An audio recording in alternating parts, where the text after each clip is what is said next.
ಮಾಜಿ ಪ್ರಧಾನಿ ದೇವೇಗೌಡರಿಗೆ ಸ್ನಾಯು ಸೆಳೆತ ಶುರುವಾಗಿದೆ. ಬೆಂಗಳೂರಿನ ಪದ್ಮನಾಭನಗರದಲ್ಲಿರುವಂತಹ ತಮ್ಮ ಮನೆಯಲ್ಲಿ ಕೂತಿದ್ದ ವೇಳೆ ದೇವೇಗೌಡರಿಗೆ ಸ್ನಾಯು ಸೆಳೆತ ಶುರುವಾದ ಹಿನ್ನೆಲೆ ಅವರನ್ನ ಆಸ್ಪತ್ರೆಗೆ ದಾಖಲಿಸಲಾಗಿತ್ತು. ಇನ್ನು ದೇವೇಗೌಡರ ಬಲಗಡೆ ಮಂಡಿ ಸ್ವಲ್ಪ ಟ್ವಿಸ್ಟ್ ಆಗಿತ್ತು. ಅದಕ್ಕಾಗಿ ಎಂಆರ್ಐ ಮಾಡಲಾಗಿದೆ. ಎಲ್ಲವೂ ನಾರ್ಮಲ್ ಆಗಿದೆ. 3-4 ದಿನ ರೆಸ್ಟ್ ಬೇಕು ಅಂತ ಡಾಕ್ಟರ್ ಮಂಜುನಾಥ್ ಹೇಳಿದ್ದಾರೆ.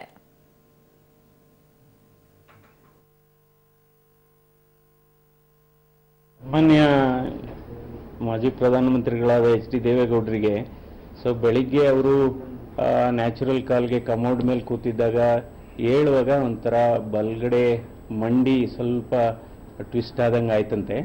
ಅದರಿಂದ ಒಂದು ಸ್ವಲ್ಪ ನೋವು ಅಂತ ಇವತ್ತು ಆರ್ಥೋಪೆಡಿಕ್ ಸರ್ಜನ್ಸ್ ಅವರ ಸಲಹೆ ಪ್ರಕಾರ ಇಲ್ಲಿ ಈಗ ನಮ್ಮ ಜಯದೇವ ಆಸ್ಪತ್ರೆಯಲ್ಲಿ MRI ಮಾಡಲಾಗಿದೆ. MRI is essentially normal. ಬಲಗಡೆ ರೈಟ್ ನೀ ಜಾಯಿಂಟು MRI ನಾರ್ಮಲ್ ಅಂತ ನಮ್ಮ ರೇಡಿಯಾಲಜಿಸ್ಟ್ ಹೇಳಿದ್ದಾರೆ. ಯಾವುದೇ ಮೂಳೆ ಫ್ರ್ಯಾಕ್ಚರ್ ಆಗಿಲ್ಲ ಅಥವಾ ಯಾವುದೇ ಲಿಗಮೆಂಟು ಕೂಡ ಟೇರ್ ಆಗಿಲ್ಲ. ಇವಾಗ ಆರ್ಥೋಪೆಡಿಕ್ ಸರ್ಜನ್ ಸಲಹೆ ಮಾಡಿರೋದು ಸ್ವಲ್ಪ 4-5 ದಿವಸ ರೆಸ್ಟ್ ಬೇಕು ಅಂತ ಹೇಳಿದ್ದಾರೆ ಅಷ್ಟೇ. ಇನ್ಯಾವುದೇ ಬೇರೆ ಮೇಜರ್ ತೊಂದರೆ ಇಲ್ಲ. ಓಡಾಡಬಾರ್ದು ಅಂತ 3-4 ದಿವಸ ರೆಸ್ಟ್ ತಗೋಬೇಕು ಅಂತ ಹೇಳಿದ್ದಾರೆ. ಯಾವುದೇ ಈಗಾಗಲೇ ಹೇಳಿದೆ, ಯಾವುದೇ ಮೂಳೆ ಫ್ರ್ಯಾಕ್ಚರ್ ಆಗಿಲ್ಲ ಅಥವಾ ಯಾವುದೇ ಲಿಗಮೆಂಟು ಟೇರ್ ಆಗಿಲ್ಲ ಆ ಥರ ಹೇಳಿದ್ದಾರೆ. ಆಮೇಲೆ ಅವರು ತುಂಬ ಯೋಗ ಎಕ್ಸರ್ಸೈಸ್ ಎಲ್ಲ ತುಂಬ ಮಾಡ್ತಾಯಿದ್ರು.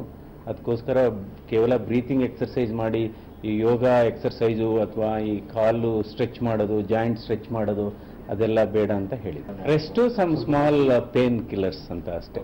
ನಾವು ಹೋಗ್ಲಿಕ್ಕೆ ಪೇನ್ ಕಿಲ್ಲರ್ಸ್ ಕೊಡ್ತಾರಲ್ಲ, ಟ್ಯಾಬ್ಲೆಟ್ಸ್.